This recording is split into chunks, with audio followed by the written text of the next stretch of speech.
Hello everyone, Steve Edelman here, endocrinologist, diabetes specialist, and more importantly, person living with type 1 diabetes for quite a long time. And today I'm going to talk to you about diabetes on a budget, and it's specifically for people with type 1 diabetes. We've been putting on programs at TCOID for many years and virtually for the last couple of years. And a lot of the feedback we get is, hey, these new drugs and devices are awesome, but we don't have access to it. And so it sort of spurred me to come up with this lecture that would tell you how you can really do a good job with your diabetes and not without using all the expensive new drugs and devices. Now, for 25 years, we did face-to-face conferences. I founded the organization in 1995. I didn't think there was enough information going to the people with diabetes. And then this little tiny thing came along in 2020 called COVID. We switched to virtual. And to be honest with you, it's been a silver lining for TCOID because we now can produce lectures with really good videographer, Eric, and we can memorialize the lectures on our video vault. So you're either watching this at one of our virtual health fair and conferences, or you're sitting at home in the comfort of your home, maybe and hopefully with someone you love that cares about you and your type 1 diabetes. So what are the unmet needs in type 1 diabetes? They're quite different than type 2, even though both types of diabetes have a lot of things in common. And by the way, we are sharing a lot of medications and devices these days.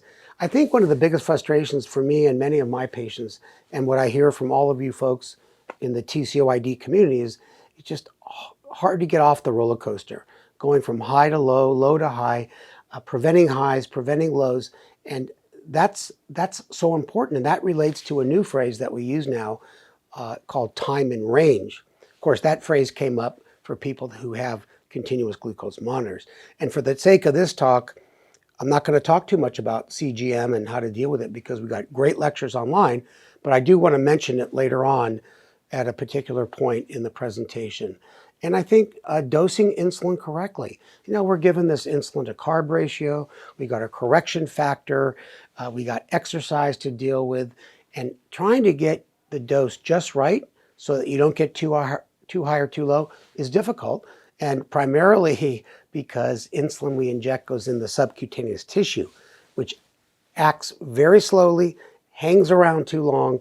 It's very unphysiologic compared to people without diabetes. And believe it or not, type 1s are getting heavier. We all get heavier as we get older. And that adds a little bit of what we call insulin resistance to folks with type 2, like type 2 get. And it also infers a cardiovascular risk, as anybody that's getting heavier is going to have a higher risk for those abnormalities, high blood pressure, cholesterol that leads to heart attack, strokes, etc. There's a financial burden in type 1 diabetes, and that's the impetus for today's talk. And of course, if you have type 1 or type 2, there's emotional burdens.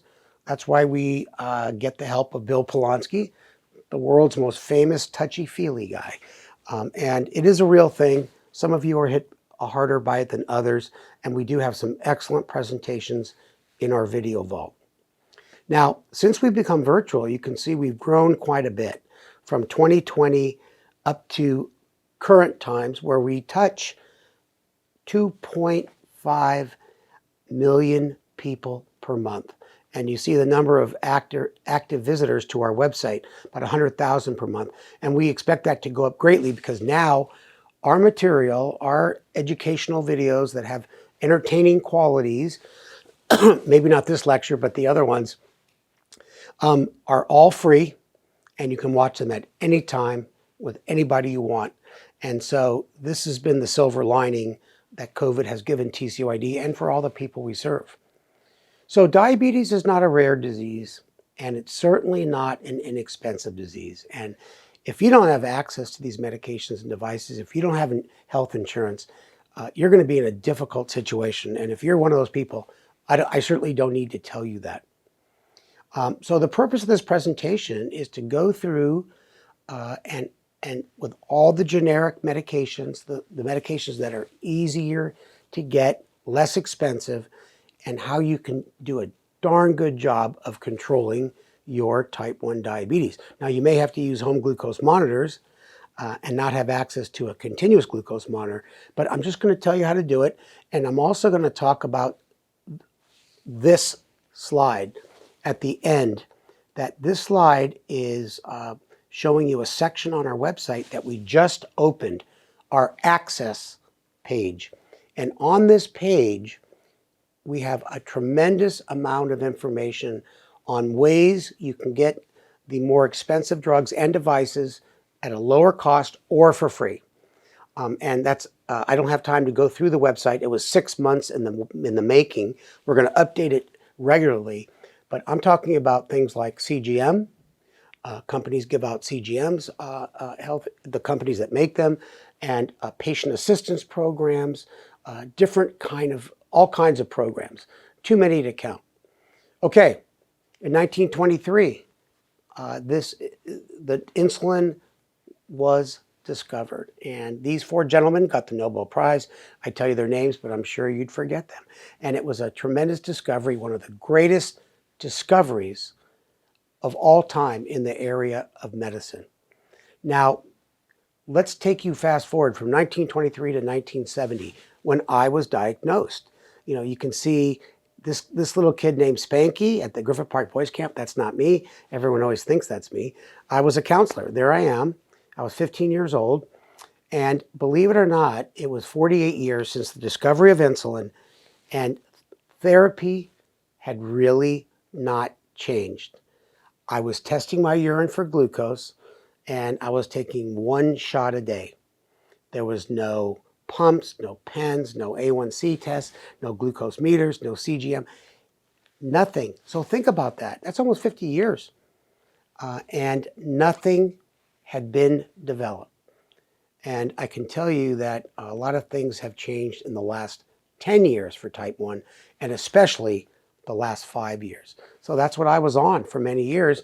Probably relates to why I have complications today, because my control just wasn't very good. You know, think about, you have type 1, someone tells you to take 1 shot of NPH in regular in the morning. That's it. It's supposed to last you the whole day, and you don't have a glucose value. You don't do adjustments of your fast-acting insulin. You just urinate on a stick, and it tells you +1, +2, +3, or +4. So it really, truly was the dark ages.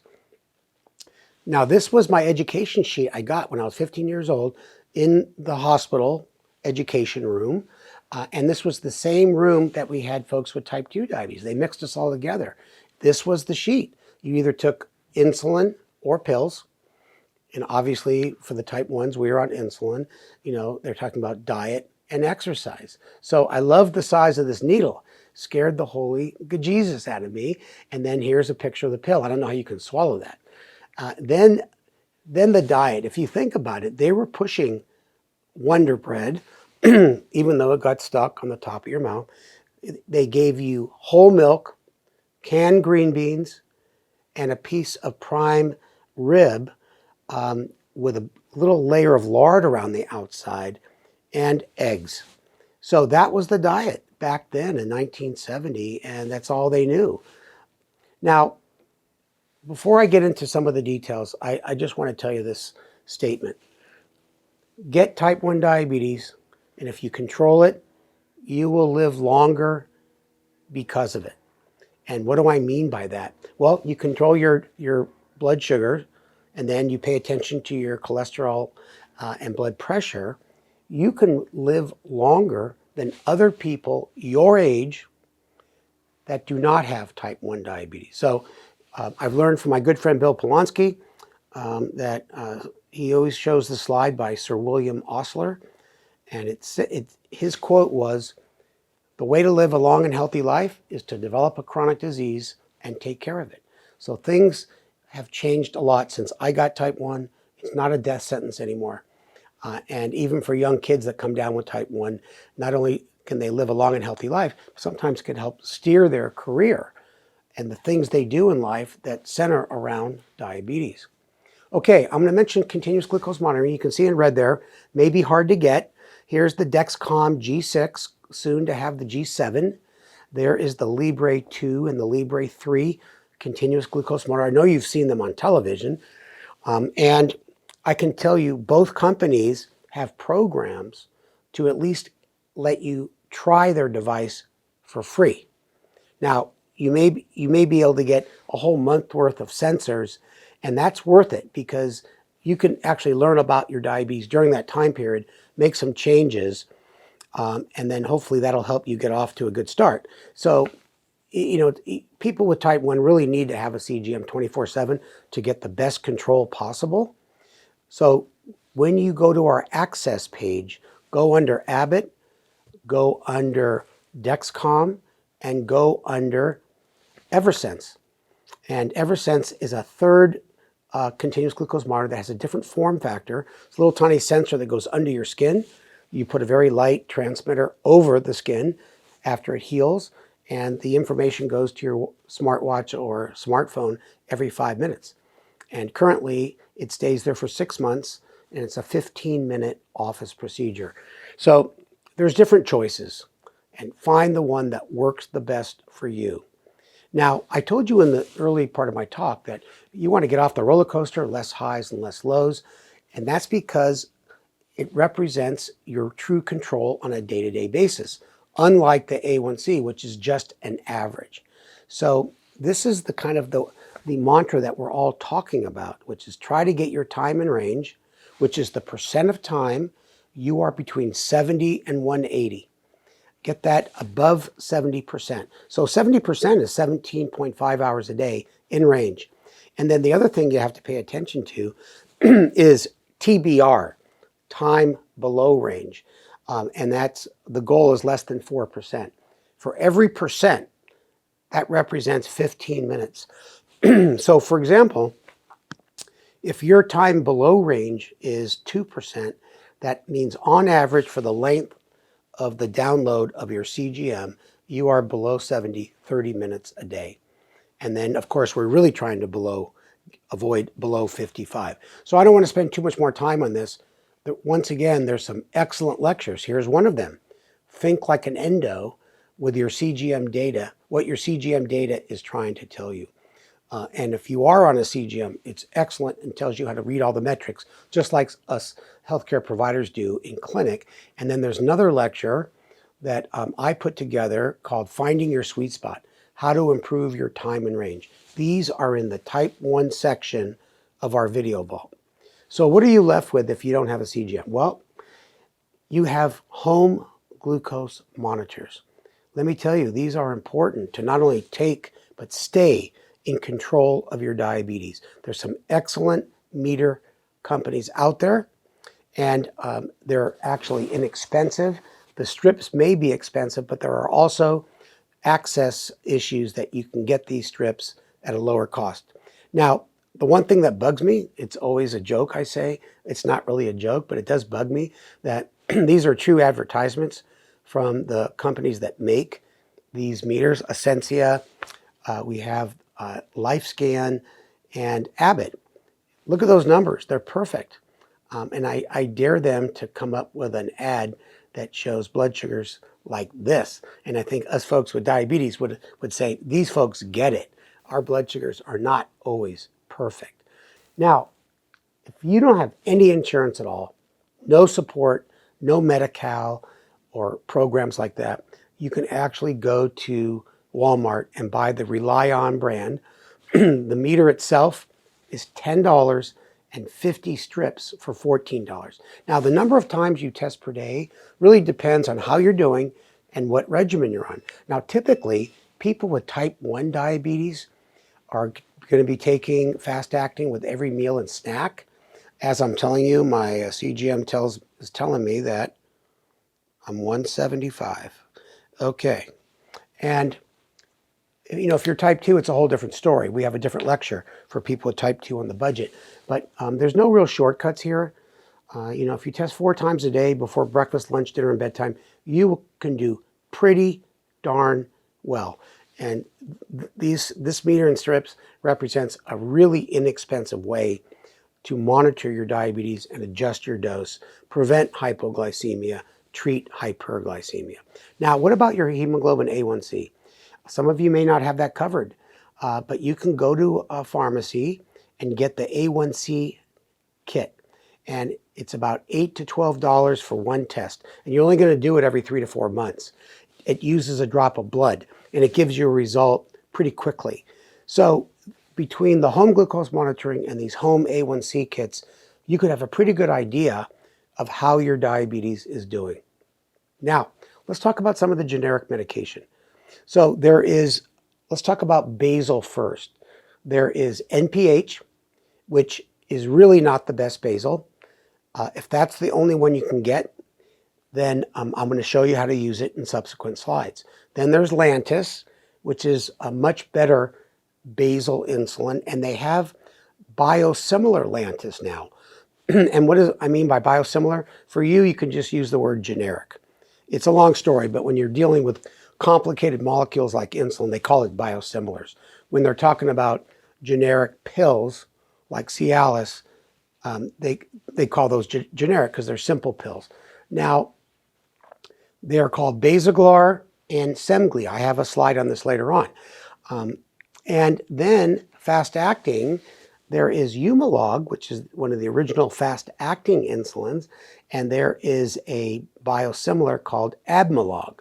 And of course, there's regular insulin too. And once again, I have a good chart on that coming up.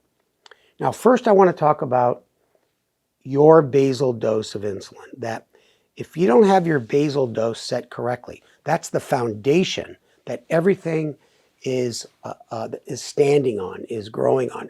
You have to have a good basal insulin if you're going to have good diabetes control. And then the next thing we'll talk about is giving fast-acting insulin for meals and for correction. So that's extremely important. Here's the slide I was showing you. You can see the NPH there circled in blue. It's not really the best basal. Why? Because it has a peak and it poops out before 24 hours. If you look at glargine, which is the chemical name of Lantus, it's pretty flat. And so it has been the workhorse for people with type 1 diabetes for many years and still remains so.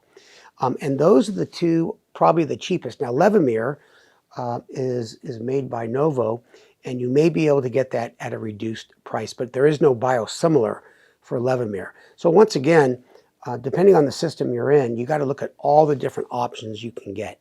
Now, if you look at the generic and trade names, here they are again. You can see the fast-acting Humalog, and down below you can see Basaglar and Semglee, which are the long-acting. So there's lots of different generic and trade names, and you can go back to that sheet later on if you watch the lecture again and freeze it there. Now, for the sake of completeness, there are two new, much better basal insulins for type 1. These might be out of reach for you, but once again, check our access site. So you can see Lantus in the dotted line, and then you can see Toujeo and Tresiba that they're flatter, they don't have a peak, and they last longer. So I just want to mention it briefly.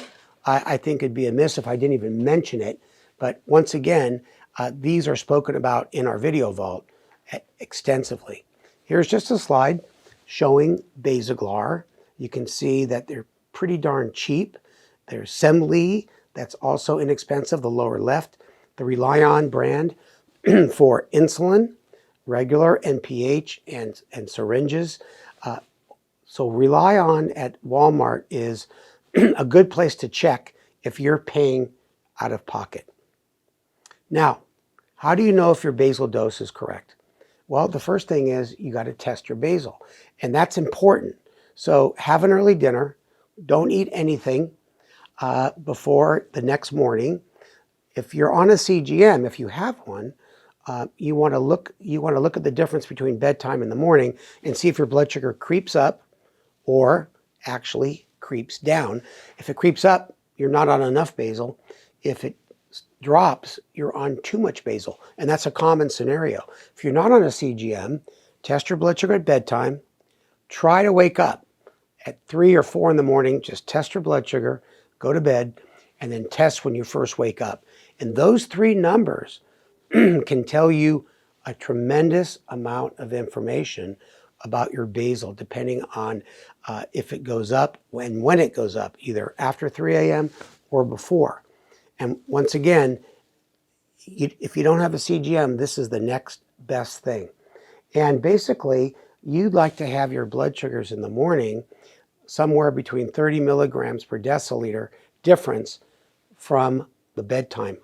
And if the difference is greater than 30, certainly greater than 50, you want to make sure that you make those adjustments depending on the trend of your blood sugar overnight. Now, don't ever just do it once. This is the kind of thing where, everything changes day to day. You know that. There's no predictability. There's no consistency in type 1 diabetes, even if you're doing everything the same way every day. Now, here is a picture of a regimen using basal, using NPH. Now, if you're using NPH, this is important. You take it in the morning, you take a second shot at bedtime. Because NPH doesn't even last 24 hours, not even close, taking it in the morning and bedtime is the safest way to go. If you're high before dinner, and if it's not from a snack, you might increase your morning NPH a little bit. And if your fasting blood sugar, first thing in the morning is high, you would increase your NPH. And it's important to take the NPH at bedtime, not before dinner, because that'll cause nocturnal hypoglycemia. But if you have Lantus or one of the biosimilars, then we want you to take that at night and titrate it based on your morning blood sugar.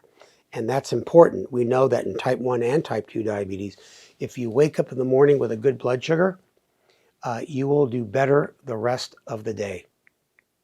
Okay, this is a patient on a CGM, and I did an overnight basal test, and you can see the blood sugar went from 150 to 105. It doesn't look like it dropped that much because the CGM tracing is squashed, but that's a 50 milligram per deciliter difference. And this person was definitely on too much basal, so we reduced it, I believe, 10%.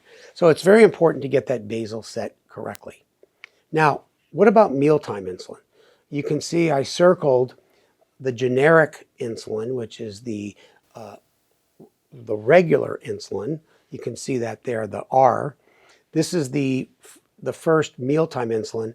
Then the rapid, ultra rapid acting insulins are Humalog and Novolog. And then the generic for Humalog, I should say the biosimilar, is called Admelog. And these are the insulins that are most likely going to be the most affordable. So here they are again. There's Admelog. There's Humulin R. These two, they're sold at Walmart. And it's very important that you get any of these fast-acting mealtime insulins. Now, I do want to mention, just like I mentioned the better basals, these are the two ultra-rapid-acting insulins that came out not too long ago. Novo makes insulin aspart called Fiasp. Lilly, the makers of Humalog, make Lumjev. And these work a little faster, and they get out of your system faster. And that's a good thing when you're taking fast-acting insulin. And then, of course, there's Afrezza. Once again, Afrezza may not be in your reach, but please check out our access site. I can't say that enough. In fact, I said it so many times, you're going to get sick of me telling it. And this is the device. These are the little cartridges that hold the human powdered insulin. And this is what we call the pharmacokinetics and dynamics, meaning how fast the insulin gets in your system and how fast it leaves. So you can see on the left with those arrows, that's inhaled insulin. It goes up really fast and it gets out of your system. It's ideal for mealtime insulin and for correcting for a high. But once again, you may not have access to it, but I want you to at least hear it. You may get insurance. And also, there's an excellent lecture by my colleague, Dr. Jeremy Pettis, in our video vault. So here is a picture of what a MDI regimen would look like. That stands for multiple daily injections. And we like to call this the poor man's insulin pump. You take fast-acting insulin with each meal and snack. You may take a little bit correcting for a high after a meal. And you measure the glucose 4 times a day, including the morning, and you adjust your basal insulin based on your morning. And very importantly, we're going to talk right now about the insulin to carbohydrate ratio. That is not hard to learn, but important to use on a day-to-day basis. And also the correction factor, also called the ISF, insulin sensitivity factor. Okay, let's talk about the correction factor first. Basically, a correction factor, you can see that in red font, how much your blood sugar will drop based on 1 unit of fast-acting insulin. So this is what you do to calculate your correction factor. It's called the 1800 rule. You divide 1800 by your total daily dose of insulin, both basal and fast-acting. So here's an example. Let's say you take 35 of Lantus and you take 40 units of fast-acting insulin with all your meals. That's 75 units. 1800 divided by 75 is 24 milligrams per deciliter, and you can round it up to 25. So this person's correction factor would be 1 to 25. So when you correct for an elevated blood sugar, that's what the correction factor is used for, you give 1 unit for every 25 milligrams per deciliter over your goal. So here's the example. Your blood sugar is 220, your goal is 120, the difference is 100. You divide that by 25, 20, and that's 4 units of insulin. So let's say you're 220 at mealtime. You got to take the insulin for the carbs, which we're going to talk about next, and you're going to add 4 units of fast acting because your blood sugar is high. If your blood sugar is high and you're not eating, you just take those 4 units. Okay, what is your carbohydrate to insulin ratio? Basically, you want to know that how many grams of carbohydrate you can eat for 1 unit of insulin. And the way you find that out is you divide 400 this time by your total daily dose, basal and fasting, and you come up with a insulin to carbohydrate ratio. So here, once again, I'm going to give you a little different example. 25 units of Lantus a day plus 30 units of fast acting, that's 55 units total insulin dose. Divide that into 400 and it comes out to be 7.28 grams of carbohydrate for every unit of insulin. So let's give you an example. Let's say that it's mealtime and you're going to eat 60 grams of carbohydrate. So we rounded off the 7.28 to 7. And so 7 into 60 is 8.5. And that's the amount of insulin you would take for those 60 grams of carbohydrate. If your blood sugar is elevated, you got to add the correction factor on top of that. And you may not be able to give exactly 8.5, but you'll give 8 or 9 depending on what you're eating. So between the insulin to carb ratio and the correction factor, that helps you guide your dosing. Now, these formulas are not for everybody. It's a place to start. So you'll use home glucose monitoring and you'll see your blood sugar before a meal. You'll give the dose that you calculated. And if you're always high after that type of calculation, don't just make an assessment after 1 attempt, then you would increase your sensitivity factor or your insulin to carb ratio. So that's important. Now, here's one of the most important things I can tell you about taking fast-acting insulin to what we call strike the spike after eating. The timing. Timing is extremely important. I'm really good at timing, and so that's why I have 12 kids. I'm kidding. Remember the birth control timing issue? You have to take your insulin 15 to 20 minutes before you eat. And that's a very good, important rule. If you look at the blood sugars after these 3 groups of patients, the top 2 lines, they took it at the time of the meal or 20 minutes after. This curve, they took the same insulin for the same meal 20 minutes before eating.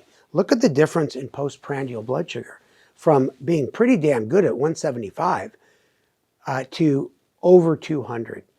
So I know it's hard to remember, but do your best at trying to take your fast-acting insulin early, especially if your blood sugar is elevated. If you're 220 before eating, try to delay your meal and take your insulin at least 30 minutes before you're eating. Remember, if you can get a pen, it's convenient, it's discreet, it protects the insulin from light and heat. If you're stuck with using a vial, that usually is cheaper that way, because a vial holds 1,000 units, a pen will hold 300. Just make sure you keep it in a protected area from light and heat when you're going around the day. Leave your long-acting insulin at home. And of course, you don't need a pen to be on long-acting insulin, because you take that when you're at home, in the morning and at bedtime on MPH, or just bedtime on Lantus. So on this slide, the gray shaded area is supposed to represent the insulin a person without diabetes secretes. And on top of that is, once again, our poor man's multiple daily injection regimen, where you see the different curves of fast acting before meals and glargine or MPH at bedtime. And that's you can do pretty darn good with that regimen. Now, if you're on insulin, you could get low. This is the older emergency glucagon kit. It's a pain in the butt. If it's all you can get, then get it and learn how to use it. And that's important. If you have access to these newer, easy to apply emergency glucagon kits like Baqsimi or Gvoke, then you should get one of those and teach your loved ones how to use it, co-workers, teachers. Now, check our access site, because in this period of the pandemic, I would say these pharmaceutical and device companies have really stepped up to the plate to develop patient assistance programs. And so please check, even if you thought that it's not going to be eligible or it's not going to be free. Now, most of the time, you're not going to need an emergency kit, hopefully. But you got to take the right things when you get low. Everything on the right here is good, including candy corn, my favorite, glucose tabs, apple juice, pineapple juice. You want things that raise your blood sugar quickly, that do not have protein and fat, which slows down the absorption of the fast-acting carbs. The things not to eat you see on the left. You can see ice cream, you can see peanut butter, Fig Newton bars. I love all those, but they will raise your blood sugar too slow, and by the time you're feeling better, you've consumed 500 calories, and eventually your blood sugar will go skyrocketing. Now, what about exercise? There's a great video on our website where I challenged Jeremy to an exercise challenge. He's on a Peloton, I'm on a treadmill. We try to manage our blood sugars before, during, and after. Watch that video, because I've always said that if you have type 1, exercise can really mess up your blood sugars from low to high. That's not quite the case for type 2s. So it's an important issue, because exercise is very important. Does anybody see anything wrong with this picture? Yeah, when you get a chance, please take the stairs. Those little stairs add up. Okay, let's talk briefly about low carb. Okay, low carb is I'm not talking about zealot low carb, where you're 30 grams of carbohydrates a day or less. That's impossible. But it is true that people with type 1 should try to avoid carbs or excess carbs as much as they can. And even if your blood sugar is out of whack, that last bullet point points out that it can help you get back on track, and then slowly introduce carbs as they go. It's a great way to help get your blood sugars in control pretty quickly. Here's a picture of stuff that I use: the powdered peanut butter I get at Costco. You can see a cauliflower rice, celery, beef jerky, crackers that are made only of cheese nuts, and egg beaters. You can go a long way eating these foods without killing your blood sugars. Now, a quick montage of Steve Edelman's favorite recipe. They're all on our website. And this is the maple sausage scramble with egg beaters. Very low carbs. We have Taco Tuesday. You can make those on any day as well as Tuesdays. We have Edelman's Big Ass Salad. And this is my favorite. It's the beta cell hash omelet. And it is incredible. 3 fried eggs, easy up, over a thin layer of hash browns, circle of ketchup, 3 strips of bacon. If you want to be healthy, you can put a little bit of avocado in there. And then Dr. Edelman's Mega Balls matzo ball soup. They're probably close to the same size, but they're very good, and it's my own personal recipe. And over here, the Egg McEdelman. It's an awesome way to make a kind of a egg beater omelet sandwich using a little flexible cupcake holder when you make cupcakes that you can put in the microwave. Pay attention to the sugar and the things we eat. I know all of you think cinnamon is great for diabetes, but I've been eating 3 cinnamon a day and it hasn't really changed my diabetes at all. And eat the foods you like in moderation. This is believe it or not, a 1-pound hamburger. All those are pickles on top. If you eat the whole thing in 1 hour at this restaurant, you get it for free. Okay, I'm going to be closing up now. There's our access page again. Please check it out. This is just a picture of the links of the different companies of medications and devices. You click on those links, you go to their patient assistance programs. There's lots of information on this website, not just from the companies. There's, as I mentioned, insulin assistance programs.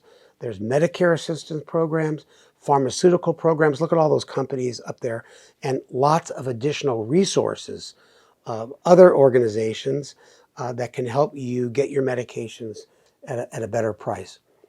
This slide to remind me to tell you about our video vault, both for type 1 and type 2 diabetes. And make sure you go to our website where you can type in any topic you want, and all of our videos and content will pop up. This is a recent dose of Dr. EMP, where we're talking about the importance of trend arrows that you get if you're lucky enough to have a CGM device. And lastly, our podcast. We just started it not too long ago. We've reached over 12,000 listeners in over 100 countries. Jeremy Pettis and myself are the hosts, and we do our best to make it stimulating and educational, and sometimes a little bit funny. We're on all the social media sites, whether you're on, ready for this, Facebook, Instagram, Twitter, YouTube, LinkedIn, and TikTok. We will be there. And you see the picture of those 2 beetles on the bottom.